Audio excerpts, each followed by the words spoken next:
Number 4 on this list is a plant most people actively pull out of their gardens. It contains more iron than red meat, more calcium than milk, and you can harvest it every 2 weeks for 30 years without replanting a single thing. Number 7 has been a staple food crop for centuries across Central America, and it will grow in a single pot on your windowsill year-round. Number 10 has plants documented still in active production after more than 20 years in the same spot. Not 20 years old. 20 years of continuous harvest. Fruit trees are a commitment, 3 to 5 years before a real yield. One bad frost and the whole season is gone. Meanwhile, the plants on this list are producing right now. Some of them weekly, some of them in February when nothing else in the garden has even thought about waking up. 10 plants. Most produce more food per square foot than any fruit tree you could put in the same space. Some do it underground, some do it above. One of them literally walks itself across your garden and replants itself without any help from you. We're going through all 10, what they produce, how much, and exactly how to get started with each one. The groundnut is probably the most underrated plant on this entire list. It's a native vine. The indigenous peoples of North America were cultivating this long before Europeans arrived, and for very good reason. Here's what makes it exceptional. Below the soil, it produces a chain of starchy tubers, like a string of beads, each one the size of a small potato.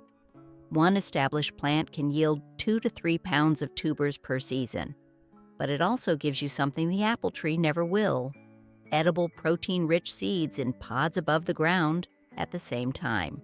That's 2 harvests from one plant. Tubers in autumn, seeds in late summer. An apple tree gives you 1 window. The groundnut gives you 2. From a nutritional standpoint, and my nursing background makes me pay attention to this, the tubers contain roughly 3 times the protein of a standard potato. That's not a small thing when you're thinking about self-sufficiency. A fruit gives you sugar and water. The groundnut gives you fuel. Harvesting is straightforward. Wait until the first frost browns the vine. That's your signal that the plant has pulled its energy back into the roots. Use a garden fork, not a spade, and work outward from the base of the vine. The tubers spread in a radius, so go slowly. Brush them clean. You'll see that bead chain formation immediately. Separate the tubers, keep the larger ones for eating, and replant a few of the small ones right away for next year's crop. Scrub them under cold water.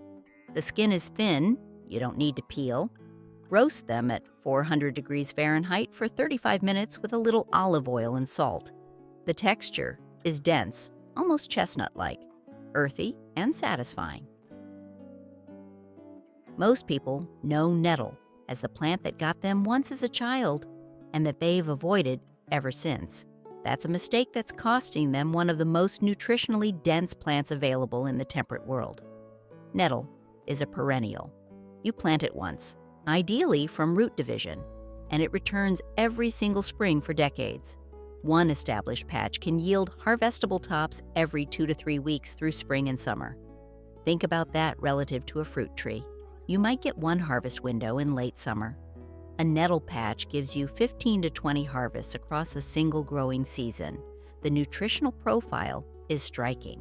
Fresh nettles contain iron levels that rival red meat, significant calcium, and meaningful amounts of vitamins A, C, and K. Preliminary evidence from ethnopharmacological research also indicates anti-inflammatory properties, essentially acting like a natural dial that turns down the body's internal alarm system. In my nursing years, I saw a lot of patients whose diets were genuinely mineral poor. Leafy greens with this kind of iron and calcium content would have made a real practical difference. Gloves are non-negotiable at harvest.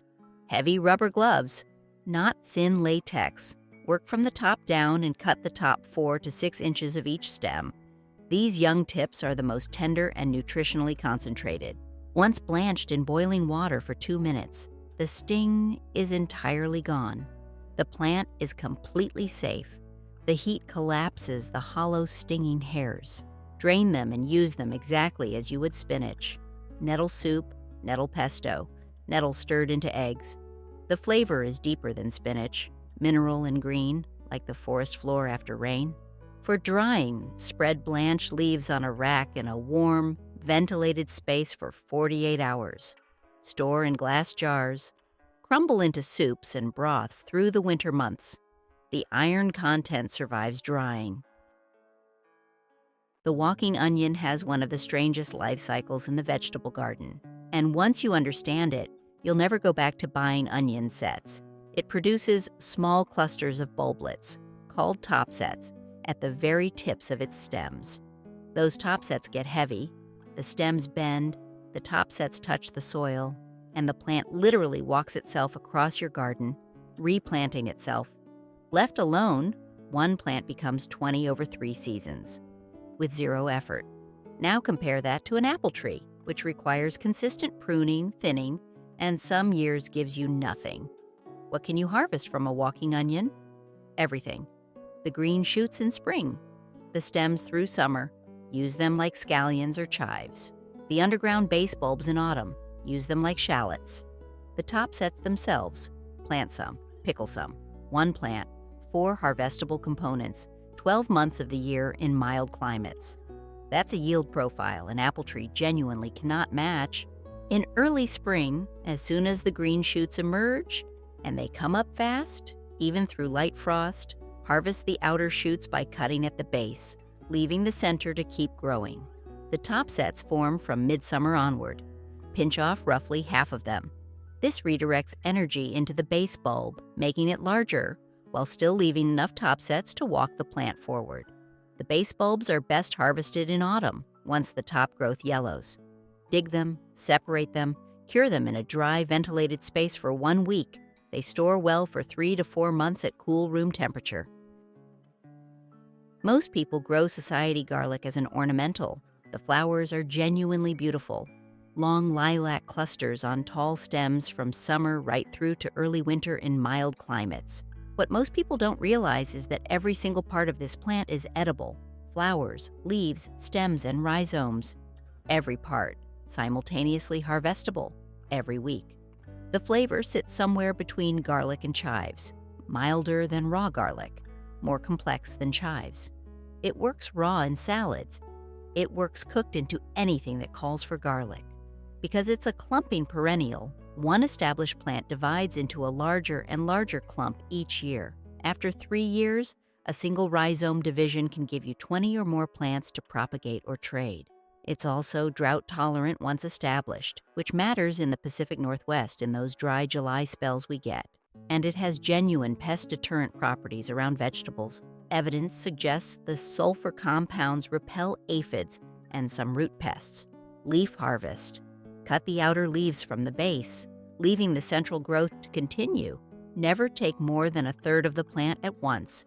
This way, you have continuous production from one clump indefinitely. The flowers are the hidden gem. Pick individual florets and scatter them over salads or eggs. They carry the same mild garlic flavor as the leaves, and they look extraordinary on a plate, 5 or 6 small lavender stars. To propagate, in late autumn or early spring, lift the entire clump with a garden fork. Pull it apart into individual sections, each one with roots intact. Replant at the same depth in well-drained soil. Water in well, and leave it alone. People tend to think of sweet potatoes as a southern crop, a warm climate luxury. In Oregon, I held that assumption for years. The reality is that with the right variety and a good black plastic mulch to retain soil heat, sweet potatoes produce abundantly in the Pacific Northwest. We get the warm summers. We just need to help the soil catch up. Here's the yield math. A single sweet potato slip, the rooted cutting you plant in late spring, can produce between 4 and 10 pounds of tubers by autumn. A modest 20-foot row gives you somewhere between 80 and 200 pounds of food. Calorie density matters in this context. A pound of sweet potato gives you around 380 calories. That's real, storable food energy, not the thin sugar hit of a pound of apples. And here's what most growers miss entirely. The leaves are edible. The growing tips, the 6 inches at the end of each vine, taste like mild spinach. You can harvest them continuously through summer without disturbing the tuber formation below. So you're getting 2 crops simultaneously. greens through summer, tubers in autumn. The leaves kept coming even as the roots were filling out underground. Start slips indoors in late February. Half submerge a sweet potato in a jar of water, the sprouting side up. Within 3 weeks, green shoots emerge from the eyes. Once those shoots are 6 inches long, twist them off with roots attached. These are your slips. Plant slips outdoors after your last frost date. Here in Oregon's Willamette Valley, the average last frost falls around late April. So late April to early May is typically safe, under black plastic mulch with holes cut at 12-inch intervals. Harvest after the first light frost kills the vines. That's your signal that the plant has stopped growing. Dig carefully with a fork, working far out from the center. Cure tubers at around 85 degrees Fahrenheit with high humidity for 5 to 7 days immediately after harvest. This is when the real starch to sugar conversion happens, and it's what makes a sweet potato taste sweet rather than starchy. Properly cured sweet potatoes keep for 6 to 12 months in cool, stable storage. I'll address the obvious question right away. Moringa is a tropical tree. It is not going to survive an Oregon winter outdoors, but grown in a large container, and here's the practice, not the theory. It performs extraordinarily as a managed cutting plant. You let it grow aggressively through summer in a pot outdoors, harvest the leaves continuously, then cut it hard before frost and overwinter it indoors in a cool, bright room. The reason I include it is the leaf yield per square foot of container space is essentially unrivaled. One pot produces harvestable leaves within 6 weeks of planting. Established plants can be stripped of leaves and have them fully regenerated within 3 weeks. The nutritional content of moringa leaves is documented extensively. They contain significant concentrations of vitamins A and C, calcium, and potassium. Evidence from multiple nutritional analyses indicates the iron content exceeds that of spinach by a considerable margin, though bioavailability varies. From a purely practical standpoint, this is a green vegetable you can harvest year-round from a single pot on a south-facing windowsill. The apple tree in your backyard cannot say the same. Harvest by cutting leafy branches back to a main stem. Don't just pick individual leaves. Take the whole small branch. The plant responds to this by branching more aggressively from below the cut, which means a denser, more productive plant within 2 weeks. Strip the leaflets from the stems over a bowl. This is a meditative process. The stems are slightly tough, but the leaflets release easily. Use fresh in salads, stirred into dal or soup at the last moment. Heat degrades some of the vitamin content, so add them late in cooking. For drying, lay branches in a single layer on a mesh rack away from direct sunlight. Sunlight degrades the vitamins. Air dry for 3 to 4 days until crisp. Crumble the dry leaves off the stems and store in sealed glass jars away from light. Shelf life is 6 to 12 months. Chaya is known in Mesoamerica as the spinach tree, and the productivity numbers genuinely warrant that reputation. A mature Chaya plant, which in a mild climate can reach 10 feet, can have its leaves harvested every 2 to 3 weeks, indefinitely. There's no fruiting cycle, no dormant season in frost-free conditions, no wait. Harvest now. Harvest again in 3 weeks. In Oregon, it needs overwintering protection, or container growing, much like moringa, but the productivity per square foot of container space is remarkable. A container-grown plant in a warm greenhouse or sunroom produces through 11 months of the year with minimal attention. One critical and important note: Chaya leaves must be cooked before eating. Raw leaves contain cyanogenic compounds that release hydrogen cyanide when chewed. Boiling for a minimum of 10 to 15 minutes reduces those compounds to safe levels. 5 minutes is not enough. This isn't a reason to avoid the plant. It's just a step. Cook it properly and it's completely safe. Once cooked, the nutritional profile is excellent. Calcium content is particularly high, and protein levels are notable for a leafy green. Evidence from Central American ethnobotanical records indicates it has been a staple food plant for centuries. Propagation is exceptionally simple. Take a 12-inch woody stem cutting. Let the cut end dry in the shade for 3 days. This is not optional. Fresh-cut Chaya stems ooze a milky sap that can irritate skin. Once dried and calloused, plant directly into moist, well-drained potting mix. For harvest and cooking, wearing gloves, cut young leaves and growing tips. Immediately boil in a pot of water, not steamed, boiled, for 10 to 15 full minutes. Drain and discard the cooking water.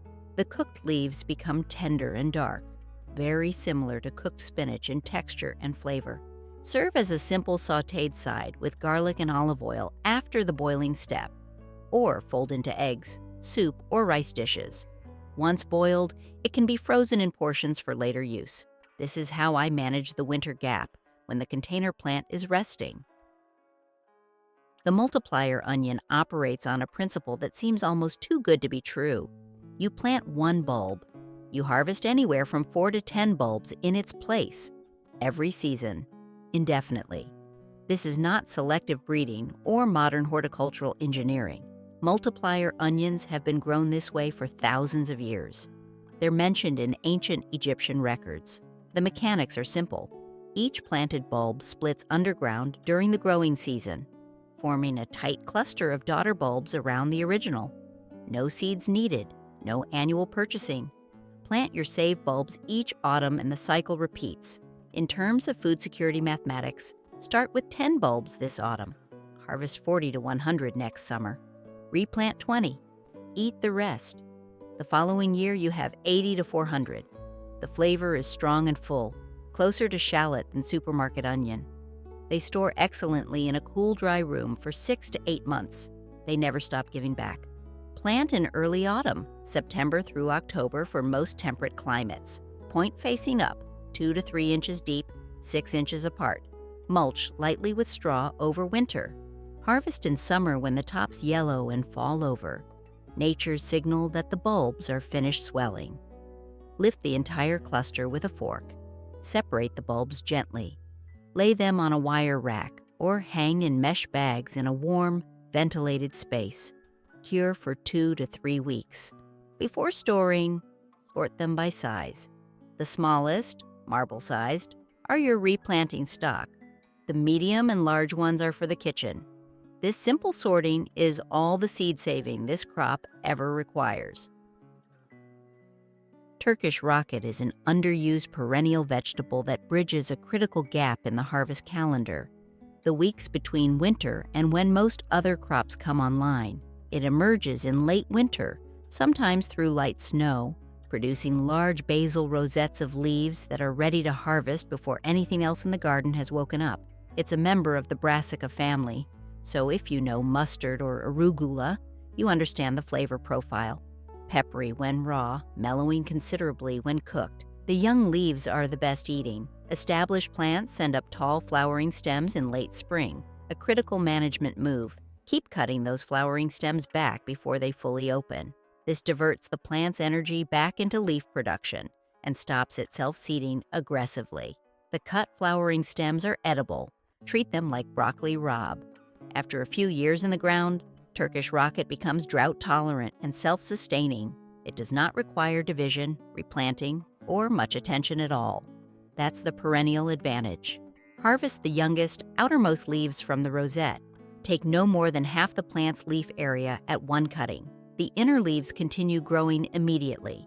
This approach gives you a cutting every 2 to 3 weeks through spring. For the flowering stems, cut when the yellow buds are still tightly closed.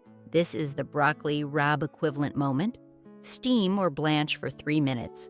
Dress with olive oil, lemon, and salt. The flavor is assertive and good, mustardy and green.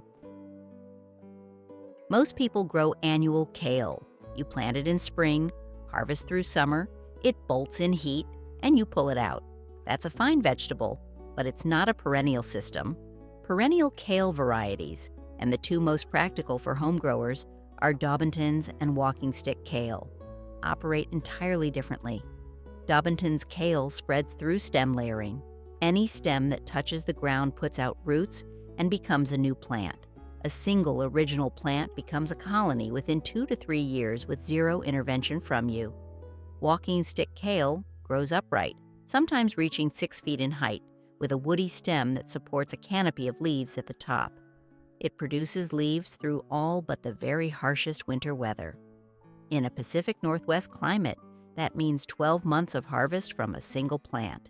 These are genuinely perennial in our climate. Some Daubenton's plants are documented to have been in continuous production for over 20 years.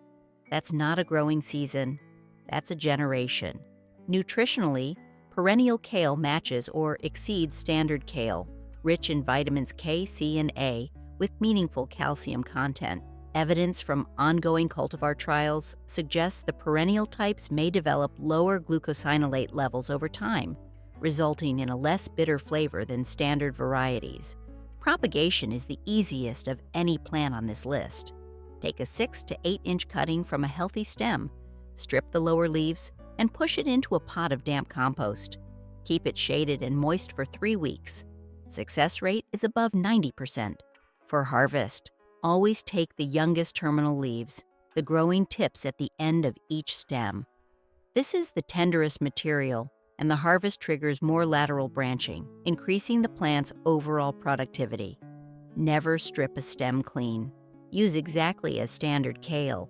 Massage raw in salads with lemon and olive oil. Blanch and freeze, stir into soups, bake into chips. The flavor of Daubenton's is genuinely milder than standard kale, which makes it more versatile raw. Once you have an established plant in your garden, you will not pull it out.